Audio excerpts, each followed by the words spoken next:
We're here at Otway Estate, just south of Colac, for the Business of Aged Care workshop. This is the second workshop in the Business of Aged Care project. This one we've titled Competitive Edge. It's designed for board members, and we've had some terrific speakers this morning, which I think have encouraged people to think a little bit more broadly about aged care. One of our speakers today was Debbie deFiddes from Western Australia. She runs a company which looks at the design of spaces in aged care facilities, particularly for people with dementia care. Into a whole wall, which is of a world map. So someone can walk up and they can have a look at it. It's a point of conversation. They can talk to Jack that's in the room to say, I used to live in India, back in 1960. John Toumbourou is from Deakin University. He's the head of psychology, and Deakin of course operates across the Barwon South Western Region. He particularly highlighted the engagement of our aged residents as volunteers and connecting them with young children and some of the advantages that can bring for the children and the residents in terms of good health.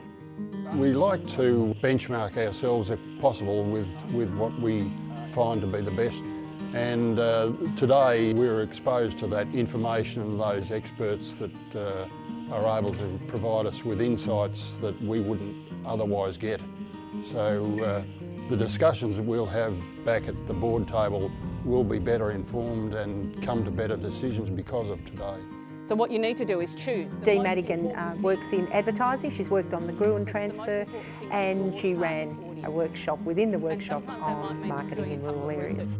The day's been absolutely amazing. The speakers have been fantastic in their different areas, and it's going to give our board great insight. We're already doing great things, and I think that we're already leading the way. But I think from today we'll get so much more, and we'll definitely be a power player in the future. My presentation today was about growing residential aged care services in the current environment.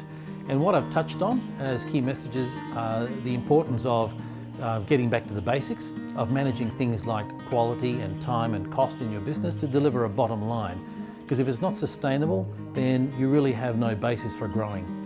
Once you've made the decision that expanding the business or sustaining the business is the way to go, then you need to make sure that your strategy is guided by certain key principles that align with the mission and vision and values of the organisation.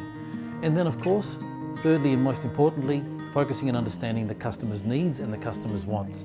Because in a consumer-directed care environment, mapping the customer's experience of your service at each touch point becomes essential to delivering the service that the customer wants, because it's the customer that's going to direct the future of what you deliver in care. Well, the aim of the day was to try and push people a bit further than they might be comfortable with, and I think we've achieved that in terms of our speakers, in that we've offered some variations, some ideas, some thoughts, and I think the questions that we've had to date and the discussions that have taken place around lunch indicate that people are now engaged, and we'll take those ideas away and hopefully make the decisions to make them happen.